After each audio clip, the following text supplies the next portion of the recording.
আমার ভাইরা, আব্দুল মুতালিব সাহেব এবার স্বপ্নে দেখার পরের দিন চিন্তা ভাবনা করতে লাগলেন, আল্লাহ আমি যে স্বপ্নে দেখলাম এটা কি সত্য নাকি এটা মিথ্যা বোঝা যায় না। পরের দিন আবার স্বপ্নে দেখলেন, আল্লাহ পাক বলেন, হে আব্দুল মুতালিব সাহেব, কাবা শরীফের পাশে আবে জামজাম কুয়া আছে, সেটা বন্ধ হয়ে পড়ে রয়েছে। ওই কূপটাকে ঝালাতে হবে। বন্ধুরে আমার, আব্দুল মুতালিব সাহেব তিনি আবার আস্তে আস্তে বিশ্বাস করতে লাগলেন। পরের দিন আবার স্বপ্নে আমার আল্লাহ পাক আল্লাহ তাআলা বলছেন, আব্দুল মুতালিব কাবা শরীফের পাশে একটা কূপ আছে, কূপটা তোমাকে পুনরায় চালু করাতে হবে। আব্দুল মুতালিব সাহেব তৃতীয় দিনের বেলাতে এবার বড় ছেলে হারিসকে সঙ্গে করে নিয়া তিনি কূপ খোঁড়ার জন্য গেলেন।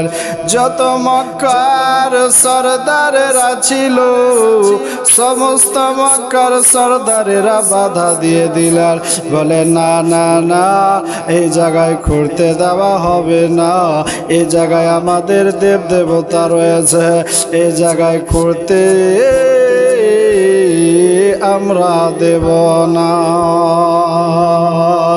এ বন্ধুরে আমার, তুমুল ঝামেলা শুরু হয়ে গেল। আব্দুল মুতালিব সাহেব বললেন, যদি বাধা দিয়ে থাকো চলো একটা কাজ করা যাক, ওই আমরা একজন রাহেবের কাছে গিয়ে ফয়সালা করব, রাহেব যে ফয়সালা দিবে সেটাই হবে।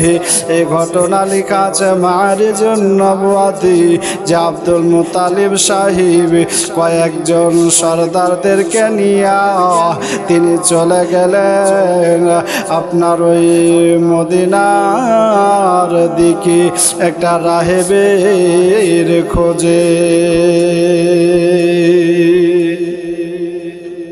এ বন্ধুরে আমার, আব্দুল মুতালিব সহ কয়েকজন সরদার নিয়ে রাস্তা দিয়ে উটের উপরে চলতেছেন।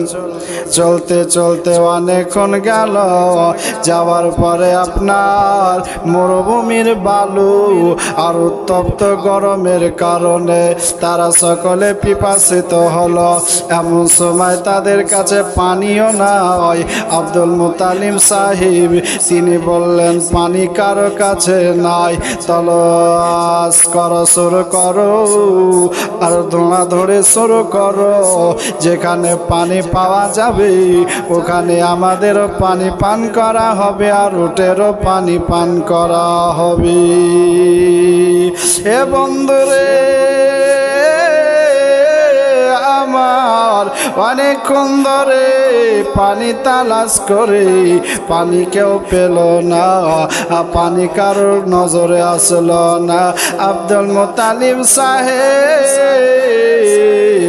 আল্লাহ একটা গায়েবী আওয়াজ দিয়ে বললেন, আব্দুল মুতালিব অমুক জায়গায় একটা পাথরের তলে পানি আছে, ওই পানি নিয়ে তোমরা পান করে নাও। আব্দুল মুতালিব সাহেব সমস্ত সাথীদেরকে ডাকলেন। ডাকার পরে বললেন, বলে যাও যাও যাও, এই জায়গায় পাথরটা হটিয়ে দেখো, পানির ফোয়ারা নাজিল হবে, পানির ফোয়ারা বের হয়ে যাবে। এবার ওই জায়গায় গেল, যাওয়ার পরে আস্তে আস্তে পাথরটা হটালো। পাথর হটানোর পরে দেখছে সত্যি ওই জায়গা থেকে একটা পানির ফোয়ারা জারি। সমস্ত মানুষ তারা পানি পান করলো, উটকে পানি পান করালো। আর পানি পান করে নেওয়ার পর এবার আব্দুল মুতালিব সাহেবকে বলছেন, হুজুর আপনি একটা সাধারণ কোনো মানুষ নন, আপনার একটা মুআজিজা আছে, আপনার একটা কারামত রয়েছে, আপনার সঙ্গে লড়াই করে আমরা ভুল করেছি, অতএব হুজুর আপনি চলেন, আমরা আর ওই কূপ খুঁড়তে বাধা দিব না। এই কথা বলে নিয়া আব্দুল মুতালিব সাহেবকে নিয়ে চলে যাচ্ছেন আপনার ওই মক্কায়। পুনরায় মক্কায় ফিরে চলে গেলেন। যাওয়ার পরে এবার একটা ছেলেকে নিয়ে আব্দুল মুতালিব সাহেব নিজে কুয়া খুঁড়তে চলে গেলেন। কুয়া খুঁড়তে যাওয়ার পর কিছুটা খুঁড়ে ক্লান্ত হয়ে এবার আব্দুল মুতালিব সাহেব বড় পেরেশান হলেন। আবার আল্লাহর কাছে দোয়া করলো, আয় আল্লাহ, আজ যদি আমার 10টি বেটা হতো, এই কূপ খুঁড়তে অনেক সহজ হয়ে যেত, বড় আসান হয়ে যেত। আল্লাহ তুমি যদি আমার 10টা বেটা দাও, আমি একটা ছেলে তোমার রাস্তায় কুরবানি করে দেব। এ ভাইরে আমার, এ বন্ধুরা আমার, আল্লাহ পাক রব্বুল আলামিন আব্দুল মুতালিব সাহেবের দোয়া কবুল করলেন। হারেসকে নিয়ে আব্দুল মুতালিব বাড়ি গেল। বাড়ি যাওয়ার পরে কয়েকদিনের মাথায় কুয়া খোঁড়া শেষ হলো। আর কুয়া খুঁড়তে গিয়ে অনেক সোনা দানা ধাতু জিনিস কিছু বের হলো, কিছু তলোয়ার অস্ত্র শস্ত্র বের হলো। এই নিয়ে আবার মক্কার মানুষেরা তারা সকলে মিলে বাধা হয়ে দাঁড়িয়ে গেল, বলে কেন না না না, এই সমস্ত জিনিসগুলো আমাদেরও দেওয়া লাগবে, এগুলো আমাদেরই বংশধরের জিনিস, এগুলো আমাদেরকেই দিতে হবে। আব্দুল মুতালিব সাহেব বললেন, ঠিক আছে, এটাই যদি তোমাদের মনের আশা হয়, আমি কাবা শরীফের মুতাওয়াল্লি হয়ে, আমি কাবা শরীফের মোড়ল হয়ে আমি একটা বিচার করে দিতে চাই। সেটা হলো যে 3টা লটারি হবে, যার ভাগ্যে যেটা উঠবে সে সেটা তুলে নেবে। একটা লটারি হবে মক্কার দেশের জন্য, একটা লটারি হবে আমার নামের জন্য, আর একটা লটারি হবে কাবা শরীফের জন্য। এই 3টে লটারি করে যার নসিবে যেটা হবে সে সেটাই পেয়ে যাবে। বলে ভালো কথা। আব্দুল মুতালিব সাহেব তিনি লটারি করলেন। লটারি করার পর মক্কার মানুষের নামে কিছু অস্ত্র, কিছু ধাতু, আর কাবা শরীফের নামে ধাতু সোনা দানাগুলো আব্দুল মুতালিব সাহেবের নামে অস্ত্রগুলো চলে আসলো। আসার পরে এবার আস্তে আস্তে আবার কুয়া খোঁড়া শুরু হয়ে গেল। কুয়া পুনরায় খোঁড়া হয়ে গেল। হয়ে যাওয়ার পর আব্দুল মুতালিব সাহেবের কুয়া থেকে পানি খেয়ে সমস্ত মক্কার মানুষ আব্দুল মুতালিবকে বাহবা দিতে লাগলেন। বলে হুজুর, ওগো আব্দুল মুতালিব সাহেব, ওগো কাবা শরীফের মুতাওয়াল্লি, আপনার বিচারধারাটা খুব ভালো ছিল। আপনি যদি কুয়া না খুঁড়তে তাহলে পারে মক্কার মানুষে পানি পান করতে পেত না। অনেক দূর দূরান্ত থেকে মানুষ আসে এই কাবা শরীফ তওয়াফ করার জন্য, তারা পানি পায় না, তারা এই জায়গায় এসে পানি পেত না। আজ থেকে এরা পানিও পাবে, আরামও পাবে, শান্তিও পাবে। অতএব হুজুর আপনাকে ধন্যবাদ জানাই। এ কথা বলে থেকে গেলেন। কুয়া চালু হয়ে গেল।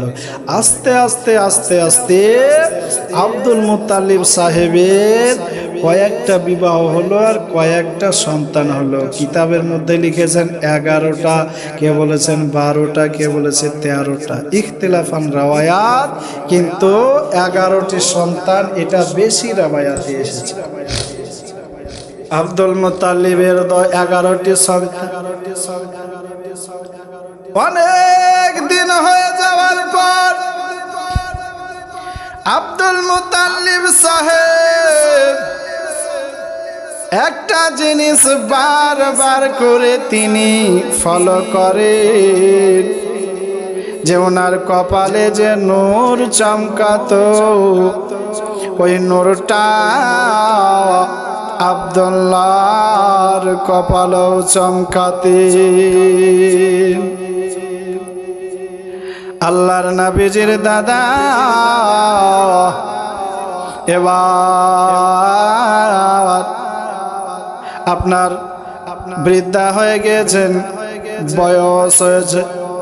আব্দুল মুত্তালিব সাহেব তিনি একদিন শুয়ে আছে, স্বপ্নে দেখে আমার আল্লাহ বলছেন, আব্দুল মুত্তালিব, ওগো কাবা শরীফের মুতাওয়াল্লি, তুমি যে ওয়াদা করেছিলে, তুমি যে মানত করেছিলে, তোমার মানত তুমি পূর্ণ করলে না।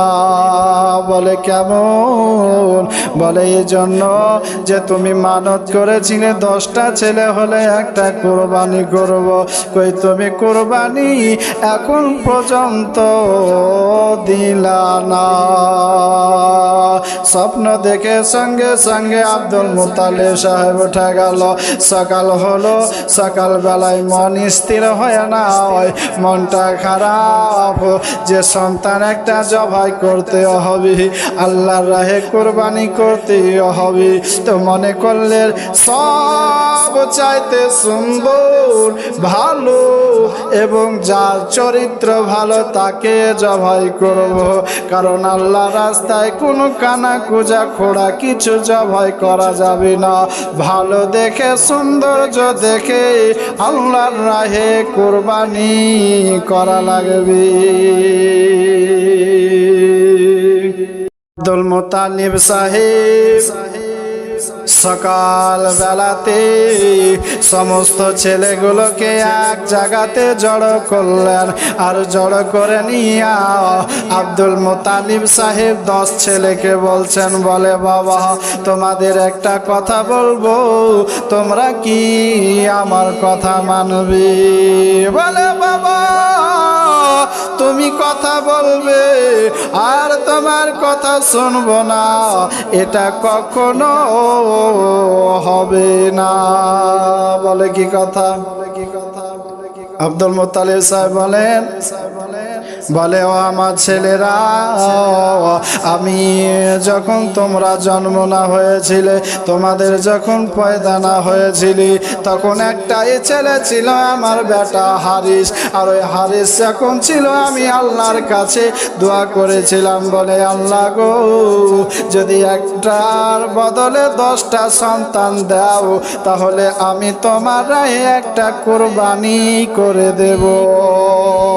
বলো তোমরা কে রাজি আছো আর কে তোমরা রাজি নাও? সমস্ত ছেলেরা মিলে বলছেন বাবা তুমি যাকে কোরবানি করবা তাকে করো, আমরা সবাই রাজি আছি। সবাই সমর্থন। আব্দুল মুত্তালিব বলছেন না, এই করে হবে না, যদি বড় ছেলেকে কোরবানি দিই তাহলে বড় ছেলের বিবি বলবে, বলে আরগুলো পেল না, ছেলের বাপকে জবাই করতে নিয়ে যাচ্ছি। যদি আবুল আহাবকে দিই তাহলে আবুল আহাবেরও ছেলে মেয়েরা বলবে যে দেখ আর কাউকে পেল না, আমারটাকেই পেল, এই করে হবে না। বলে কি করবো আব্বা? বলে এই কাজ করলে হবে না, একটা কাজ করা যাক, আর এই কাজটা হলো লটারি হবে। যার নাম লটারিতে উঠে আসবে সেই ব্যক্তিকে জবাই করা হবে। এ ভাইরা রে আমার, লটারি হয়ে গেল, আর লটারি করতে গিয়ে আব্দুল্লাহর নাম উঠে গেল। আব্দুল্লাহকে বাবাও ভালোবাসে, ভাইয়েরাও ভালোবাসে, গোটা মক্কার মানুষেরাও আব্দুল্লাহকে ভালোবাসে। কারণ আব্দুল্লাহর কপালে নূরে মুহাম্মাদি চমকাতেছে। এ ভাইয়েরা আমার, বাপজিরা, এ বন্ধুরা আমার, আব্দুল্লাহর নাম উঠেছে। আবার আব্দুল্লাহকে নিয়ে জবাই করার জন্য চলে যাবি। ভাইরা এবং মক্কার মানুষেরা সবাই আব্দুল্লাহকে বাধা দিয়ে দিলেন, বলে না না, আবার লটারি করা হোক, আর যার নাম লটারিতে উঠে পড়বে সেই ব্যক্তিকে আবার জবাই করা হবে। আব্দুল মুত্তালিব সাহেব আবার লটারি করলেন। আবার লটারি করার পরে দেখা গেল আবার আব্দুল্লাহর নামটা উঠেছে। আব্দুল্লাহর নাম ওঠার পরে আবার আব্দুল্লাহকে জবাই করার জন্য নিয়ে যাইতেছে। এমন সময় গোটা গ্রামের মানুষেরা আবার বাধা দিয়ে দিলেন, বলে না না, আব্দুল্লাহকে জবাই করতে দিব না, কারণ যে আব্দুল্লাহ আমাদের চোখের তারা, আব্দুল্লাহ আমাদের চোখের মণি, আব্দুল্লাহ আমাদের চোখের তারা, এই জন্য জবাই করতে দেওয়া হবে না। এই বলে মক্কার মানুষেরা আর সমস্ত ভাইয়েরা মিলে বাধা দিয়ে দিল। আবার লটারি করা হলো, আর ওই লটারিতে আবার আব্দুল্লাহর নাম উঠে গেল। আব্দুল্লাহর নাম ওঠার পরে আব্দুল মুত্তালিব সাহেব মক্কার মানুষদেরকে এবং ছেলেদেরকে বলছেন, বলে বাবারা, তোমরা বারবার বলতেছো কিন্তু দেখা যাচ্ছে আব্দুল্লাহর নাম উঠতেছে। আমার আল্লাহ তাআলা আব্দুল্লাহকে পছন্দ করেছে। মক্কার মানুষেরা বললেন, একটু দাঁড়ান দাঁড়ান, আমার মনে হয় এটা ভুল হইতেছে। আমার মনে হয় যদি আমরা এক রাহেবের কাছে যাই তাহলে মানুষের বদলে উট জবাই করা যেতে পারে, অন্য কোনো রাস্তা বের হয় কিনা দেখা যাক। এই বলে আব্দুল মুত্তালিবকে নিয়ে একটা রাহেবের কাছে গেলেন। রাহেবের কাছে যাওয়ার পর ওই রাহেব লটারি শুরু করল। রে বাবা, লটারির এক পাশে 10টা উটের নাম আর এক পাশে আব্দুল্লাহর নাম। বলে যতক্ষণ উটের নাম না আসবে ততক্ষণ আব্দুল্লাহর আর ওই উটের লটারি হবে। লটারি শুরু হলো। লটারি করতে করতে করতে 110টা উটের নাম আসার পরে আব্দুল্লাহর নাম তারপরে এসেছে উটের নাম। এই করার পরে আব্দুল মুত্তালিব সাহেব বলছে, না না, একবার উটের নাম আসলে হবে না, আবার চেক করে দেখো। আবার চেক করলো উটের নাম, আবার করো, আবার লটারি করলো, আবার উটের নাম। তখন আব্দুল মুত্তালিব সাহেব তিনি বিশ্বাস করলেন, চলে গেলেন। 110টি উট কুরবানির বিনিময়ে আব্দুল্লাহ বেঁচে গেল। ইনি হলেন সে আব্দুল্লাহ যিনি বিশ্বনবী সরওয়ারে দু আলম সাল্লাল্লাহু তাআলা আলাইহি ওয়াসাল্লামের আপন পিতা। বন্ধুরা আমার, আব্দুল মুতাল্লিব সাহেব আব্দুল্লাহর বন্ধু বান্ধবদেরকে ডেকে ডেকে জিজ্ঞেস করতে লাগলো, বলে দেখো তো একটিবার আব্দুল্লাহ বিয়ে করতে চায় না কেন, বিয়ে করবে কিনা একটু খবর নিয়ে দেখো। আব্দুল্লাহ রাদিয়াল্লাহু তাআলা আনহু বন্ধু বান্ধবেরা একদিন মিলে আব্দুল্লাহর কাছে পৌঁছে গেলেন। যাওয়ার পরে বলছেন, বলে আব্দুল্লাহ, তোমার পিতা বিয়ের প্রস্তাব দিয়েছে, তুমি বিয়ে করো না কেন? তুমি বিয়ে করবা না, কারণটা বলে দাও। আব্দুল্লাহ বলল, আমি কোনো রোজগার করি না, কামাই করি না, বিয়ে করে আমার ফ্যামিলি কি করে চালাবো, এটাও তো চিন্তার বিষয়। আব্দুল্লাহ বললেন, বলে ভাইরা বিয়ে করব, বলো বাবার কাছে গিয়ে খবরটা গিয়ে দিয়ে চলে আসা হলো। সমস্ত সাথী বন্ধুরা আব্দুল মুতাল্লিব সাহেবের কাছে খবর দিলেন, রে বাবা, বলে হুজুর আপনার ছেলে বিয়ে করতে রাজি, আপনি বিয়ের ব্যবস্থা করেন, আপনার ছেলে বিয়ে করবে না কেন? কথাবার্তা পাক্কা হয়ে গেল। এবার বউ ঢোড়ার পালা, বউ ঢোড়াঢুড়ি শুরু হয়ে গেল। কোথায় আব্দুল্লাহর যোগ্য একটা পাত্রী পাওয়া যায়,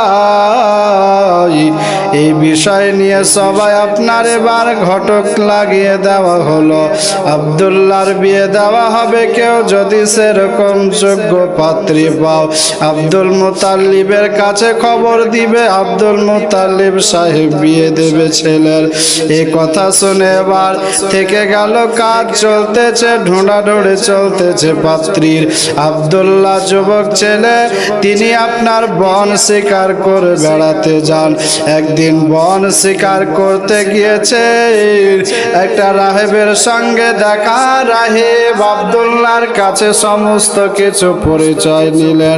বলে বাবা তোমার বাড়ি কোথায়? বলে মক্কা মুকাররমায় বাড়ি। তোমার বাবার নাম কি? বলে আমার বাবার নাম হলো আব্দুল মুতাল্লিব সাহেব, তিনি কাবা শরীফের বর্তমান মুতাওয়াল্লি। তখন ওই রাহেব গিয়ে বললেন, আব্দুল্লাহ তুমি আর এ জায়গায় বনে শিকারে কোনোদিন আসিও না, তোমার জীবনের একটা বড় ঝুঁকি আছে, তোমার জীবনে একটা বড় খাতরা রয়েছে, তুমি এই জায়গায় আসবা না। এরে মুসলমানেরা, রাহেব সাহেব এবার আব্দুল মুতাল্লিব সাহেবের কাছে গেলে, যাওয়ার পরে বলছেন, ওগো কাবা শরীফের মুতাওয়াল্লি, আপনার জন্য একটা খবর আছে, আপনাকে একটা কথা বলতে চাই। বলে কি কথা? বলে দাও। বলে কথা হলো এটাই গো হুজুর, আপনার ছোট ছেলের নাম কি? আব্দুল্লাহ। বলে হ্যাঁ। আপনার ছোট ছেলেকে আপনি আর বন শিকার করতে যেতে দেবেন না। বলে কেন যেতে দেব না? বলে এর জন্য যে আপনার ছোট ছেলে যদি বন শিকারের জন্য যায়, তাহলে পারে ইহুদিরা আপনার ছেলেকে হত্যা করে দেবে গো হুজুর। আর আপনার ছেলেকে যদি হত্যা করে দেয়, তাহলে রাহমাতাল লিল আলামিন নবী দুনিয়ায় আসবে না। আব্দুল মুতাল্লিব বলেন তাই। আব্দুল মুতাল্লিব সাহেব বাড়ি গেলেন। বাড়ি যাওয়ার পরে নিজের ছেলেদেরকে ডেকে আব্দুল্লাহকে ডেকে বলছেন, বলে হে বেটা আব্দুল্লাহ, তুমি আর বনে শিকারের জন্য কোনোদিন ময়দানে যাবে না। বলে কেন আব্বা? বলে এই জন্য যে তোমার জানের দুশ্মন হয়ে ইহুদিরা লেগেছে রে বাবা। তুমি যদি যাও তোমাকে ইহুদিরা হত্যা করে দেবে। অনেক দিন আব্দুল্লাহ তিনি বন শিকার করতে যান রে বাবা। একদিন বন শিকারের জন্য বের হয়ে গেলেন। বন শিকার করার জন্য রাস্তা ধরে চলে যাচ্ছেন বন শিকারী। যেতে যেতে জঙ্গলের মধ্যে পৌঁছালে হঠাৎ করে দেখা যায় সামনে দিক থেকে 70 জন মতন ব্যক্তি আব্দুল্লাহর দিকে হামলা করে দিল। কোন রাইটার লিখেছেন 40 জন, ইখতিলাফান রাওয়ায়া 70 জন ব্যক্তি হামলা করে দিল সামনে দিক থেকে আব্দুল্লাহর দিকে। ওই দিক থেকে একজন ব্যক্তি মদিনা থেকে সফর করতে করতে মক্কায় পৌঁছে গেছেন। ওই জঙ্গলের কাছে দেখতে পাচ্ছেন যে একটা সুন্দর চেহারাওয়ালা ছেলে শিকার করার জন্য এসেছে। তার পিছে 70 জন হামলাকারী যেন হামলা করে দিল। ই মনে মনে চিন্তা করছে, আমি যদি যাই আর যাওয়ার পরে যদি আমি ওই ছেলেটিকে রক্ষা করতে যাই, আমিও বাঁচবো না, ছেলেটাও বাঁচবে না। নচেত দূর থেকে দেখা যাক কি হয়, কি কাজ করা যায়। দূর থেকে উনি আপনার দেখতেছেন কি হইতেছে। এমন সময় যেন দেখা গেল যেন সাদা জামা গায়ে দিয়েওয়ালা অসংখ্য মানুষ এসে ওই 70 জনকে মেরে তাড়িয়ে দিল, ভাগিয়ে দিল। আব্দুল্লাহ রাদিয়াল্লাহু তাআলা আনহু তিনি বেঁচে গেলেন। ইনি আপনার ওই বৃদ্ধা লোকটা আব্দুল্লাহর কাছে গেলেন। যাওয়ার পরে পরিচয় চাইল। বলে বাবা তোমার নাম কি?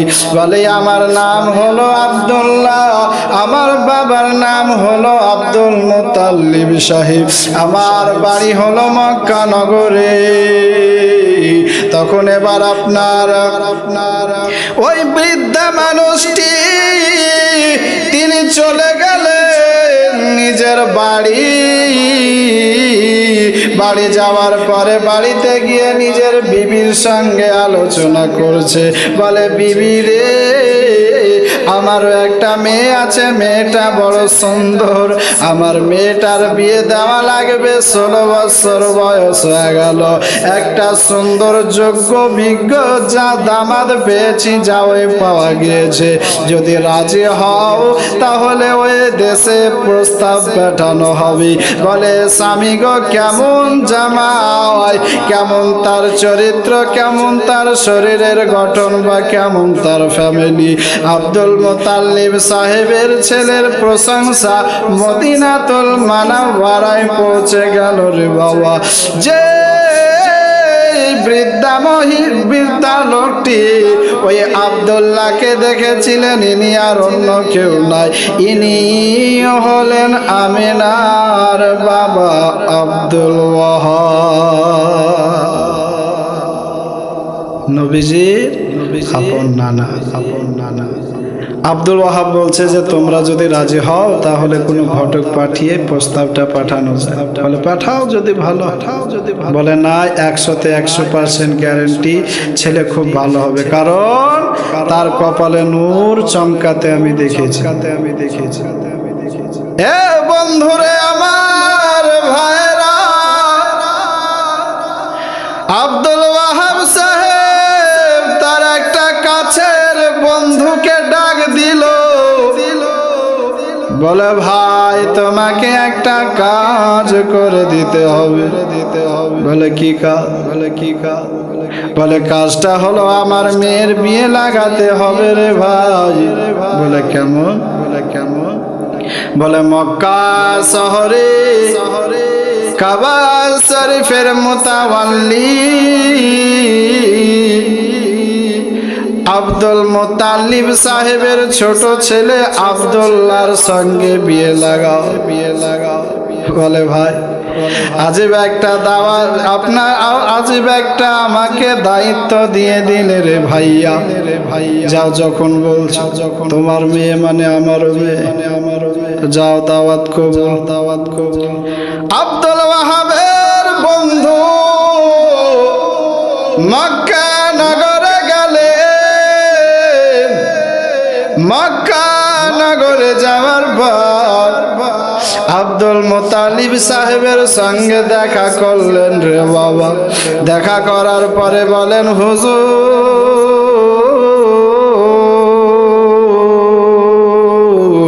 আপনি যদি রাজি হন, আপনার ছোট ছেলে আব্দুল্লাহর জন্য একটা প্রস্তাব এনেছি আমি। বলে কেমন প্রস্তাব? বলে হুজুর মদিনা শহরের আশরাফ শহরের আব্দুল ওয়াহাব নামের একটা ছেলে আছে, তার একটা মেয়ে আছে গো হুজুর। তার মেয়েটা অনেক সুন্দর, রমণী সুন্দরী, এবং তার চরিত্র অনেক ভালো। এই জন্য আপনাকে আমার প্রস্তাব দেওয়া হলো যে আপনি কি আপনার ছেলের বিয়ে ওই আব্দুল মুতাল্লিবে আব্দুল ওয়াহাবের কন্যার সঙ্গে দেবেন নাকি? আব্দুল মুতাল্লিব সাহেব খুব খুশি হলেন, রাজি হলেন। রাজি হওয়ার পরে বললেন, বলে প্রস্তাবে আমি রাজি হয়ে গেলাম, তবে একটিবার আমার ওই মেয়েকে দেখার প্রয়োজন আছে। আব্দুল মুতাল্লিব সাহেব তিনার জানাশোনা কয়েকজন মানুষকে নিয়ে 2-3 জন মিলে গেলেন মদিনাতুল মুনাওয়ারায় আব্দুল্লাহর পাত্রী দেখার জন্য। আমিনার বাড়ি চলে গেলেন। আমিনার বাড়ি যাওয়ার পরে মেয়ে দেখা হলো, পছন্দ হলো, আর হওয়ার পরে দিন ধার্য পাকা পোক্তা হয়ে গেল। দিন ধার্য পাকা পোক্তা হয়ে গেল। আব্দুল মুতালিব সাহেব বলছেন, বলে ভাই খুব ভালোই হলো, তোমরা বিয়ের প্রস্তাবটা নিয়ে গেছিলে বলে একটা যোগ্য পাত্রী পেলাম, তাই বিয়েটার বেশি দেরি করব না। যত তাড়াতাড়ি হয় তত তাড়াতাড়ি বিয়েটা দিয়ে দাও, আর বিয়ে হয়ে গেলে আমাদের টেনশন দূর হয়ে যাবে। বলে এটাও একটা কথা, তাই করো। তাই বিয়ের দিন ধার্য হয়ে গেল। দিন ধার্য হয়ে যাওয়ার পর আব্দুল মুতাল্লিব সাহেব তিনি মক্কায় চলে আসলেন। আসার পরে তিনি এবার বিয়ের দিনের আপনার সমস্ত কিছু ঠিকঠাক করতে লাগলেন। এ ভাই রে, আমার বন্ধু রে,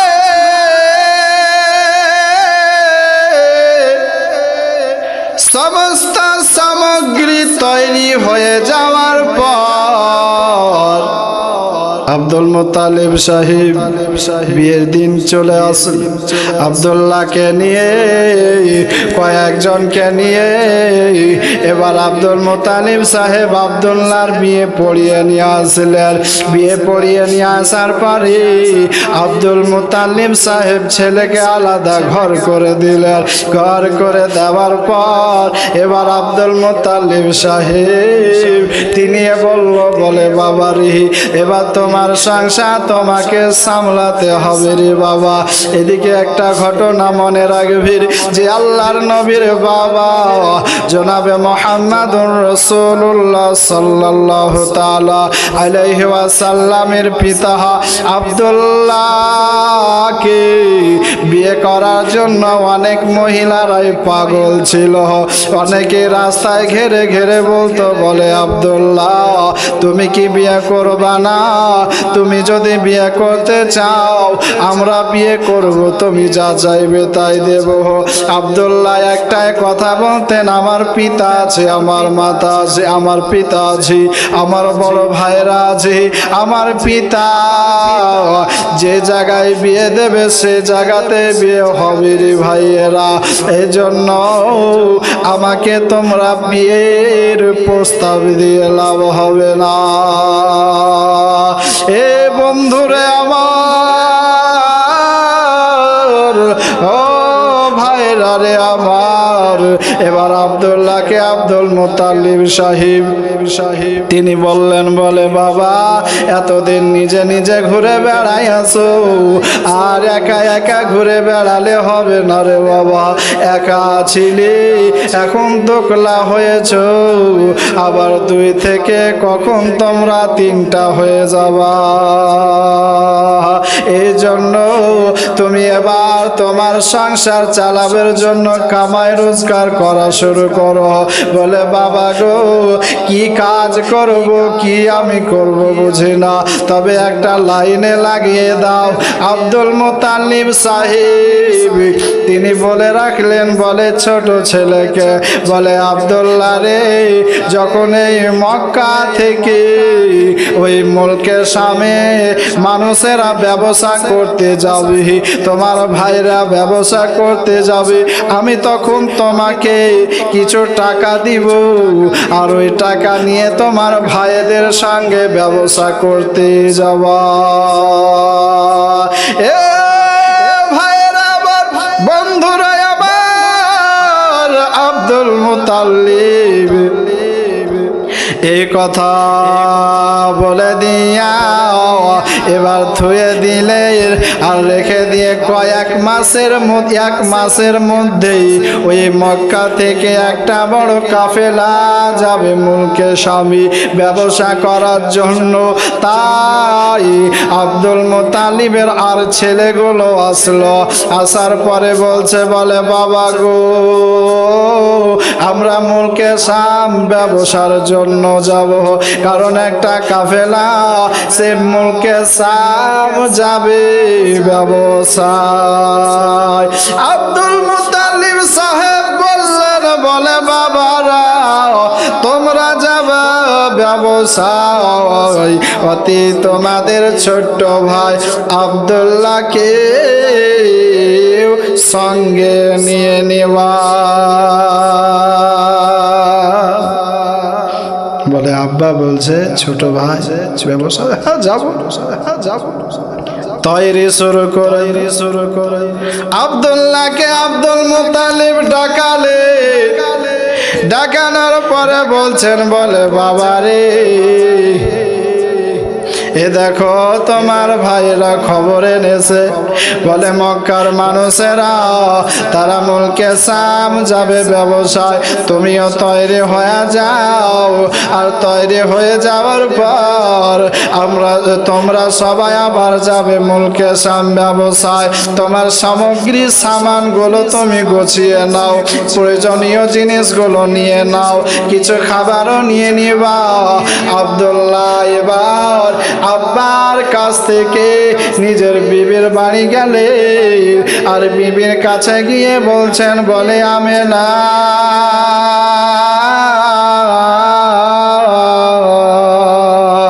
ওগো আমেনা, এবার আমার সময় হয়েছে, আমি মুলকে শাম ব্যবসায় যাব। মন খারাপ আমেনার মন খারাপ, আব্দুল্লাহর মন খারাপ হয়ে গেল। জীবনে একে অপরকে ছেড়ে কোনোদিন থাকে নাই, বিয়ের পর থেকে নিয়ে আর যে তারা ব্যবসায় যাবে। আব্দুল মুতাল্লিব সাহেব তিনি আপনার ছোট ছেলেকে ব্যবসায় পাঠিয়ে দিবেন। আব্দুল্লাহ বিবির কাছে গিয়ে বলছেন, বিবি রে আমি মুলকে শাম ব্যবসায় যাব, আমার কাছে যদি তুমি কিছু পেয়ে থাকো রে বিবি, এবং তোমার মোহরানাটা আমাকে মাফ করে দিও, এবং যদি কথাবার্তায় কোনো রকমের কষ্ট দিয়ে থাকি তাহলে তুমি আমাকে মাফ করে দিও। আমিনা রাদিয়াল্লাহু তাআলা আনহা তিনি কান্না করতে করতে বললেন, স্বামী গো আপনি এরকম কথা বলিয়েন না, কারণ যে আপনার কথা শুনে মনে হচ্ছে আপনি আর মুলকে শাম থেকে আসবেন না। বলে আমিনা মানুষের মরণের ঠিক নাই, কে কখন মারা যাবে। তাই আগামী বলে দিচ্ছি রে বিবি, যে তুমি আমাকে মাফ করে দিও। আমিনা বলছেন, বলে স্বামী গো, আপনার জন্য সর্বসময় আমার তরফ থেকে ক্ষমা মাফ, তবে হুজুর আপনিও আমাকে ক্ষমা করেন। বলে হ্যাঁ আমিনা ক্ষমা। কথাবার্তা হয়ে গেল। এবার বাবার কাছে গেলেন ছুটির জন্য। রাস্তায় সবাই তৈরি হয়ে গিয়েছে, আমিনা দরওয়াজার মুখে, আর সবাই এসে আপনার আমিনার কাছে দাঁড়িয়ে, এবং আরো সকলের স্বামীরাও যাবে, তারাও দাঁড়িয়ে। আব্দুল্লাহ বাবার কাছে ছুটি নিতে গেলেন। যাওয়ার পরে বলছে, বাবা যা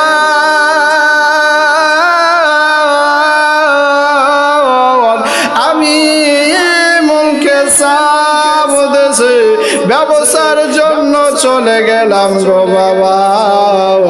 আবার এতদিনে যদি আমি কোনো রকমের আঘাত দিয়ে থাকি, যদি কোনো রকমের কোনো কষ্ট দিয়ে থাকি, আপনি ছেলে হিসাবে আমাকে মাফ করে দিও। ছেলের মাথায় হাত রেখে আব্দুল মুত্তালিব বলছেন, বলে বাবা ছোট ছেলে এত কথা বলতে হয় না, তুমি ব্যবসায় যাবা আবার ফিরে আসবা। বলে আব্বা গো, মানুষের মরণের কথা বলতে নাই, কে কখন মারা যাবে, কে কখন কার কি হবে। তাই আব্বা হুজুর আগামী ক্ষমা চেয়ে নিলাম, যদি কোনোদিন ফিরে না আসি। আব্দুল মুত্তালিব বললেন, যাও যাও যাও, আল্লাহর কাছে দোয়া করি আল্লাহ যেন তোমাদের সফরকে আসান করে। এই বলে আব্দুল্লাহ এবার আমিনার কাছে আবার আসলেন রে বাবা। আসার পরে আব্দুল্লাহ আমিনাকে বলছেন, বলে আমিনা এই দেখো তোমাকে রেখে গেলাম, তুমি থাকো, আর আমিও চলে গেলাম, আর ফিরে আসবো কিনা মন চায় না। আব্দুল্লাহ বাড়ি থেকে বের হচ্ছে, আর বারবার বাড়ির দিকে তাকায়, আমিনার দিকে তাকায়। মনে হচ্ছে যে আর জীবনে আব্দুল্লাহ আসবে না। ভাইরা বলছে, আব্দুল্লাহ তাড়াতাড়ি এসো, সময় হয়ে গিয়েছে, কাফেলা রওনা দিয়ে দিয়েছি। তাড়াতাড়ি করে সবাই বের হইয়া আবার রওনা দেওয়া শুরু হয়ে গেল। চলছে মক্কা থেকে মুলকে সাব, যতটা সময় লাগে ততটা সময়ের মধ্যে আব্দুল্লাহর কাফেলা পৌঁছে গেল। কাফেলা পৌঁছার পর অনেক দিন ধরে ব্যবসা হলো।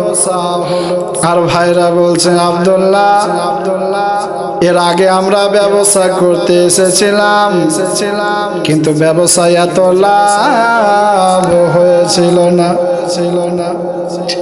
আজকে তোমাকে নিয়ে এসেছি, তোমাকে নিয়ে আসার পরে এখানে ব্যবসায় অনেক লাভ দেখাচ্ছে। ভাইরে তোমার নসিব, তোমার তাকদীর, তোমার ভাগ্যটা অনেক ভালো। এই বলে ব্যবসা দিনের দিন চলে যায়, কিন্তু কয়েক দিনের মাথায় আব্দুল্লাহর মন যেন খারাপ হয়ে গেল, এবং বড় ভাইকে বলেন, ভাই একটিবার চলো বাড়ি থেকে ঘুরে আসি, আর বাড়ি থেকে আসার পরে আবার ব্যবসায় আসা হবে, কিন্তু মন যেন খারাপ হয়, চলো একবার বাড়ি যাই। ভাই বলল, না আজ নয়, আর কয়েকটা দিন ব্যবসা করে নিয়ে তারপরে বাড়ি যাব।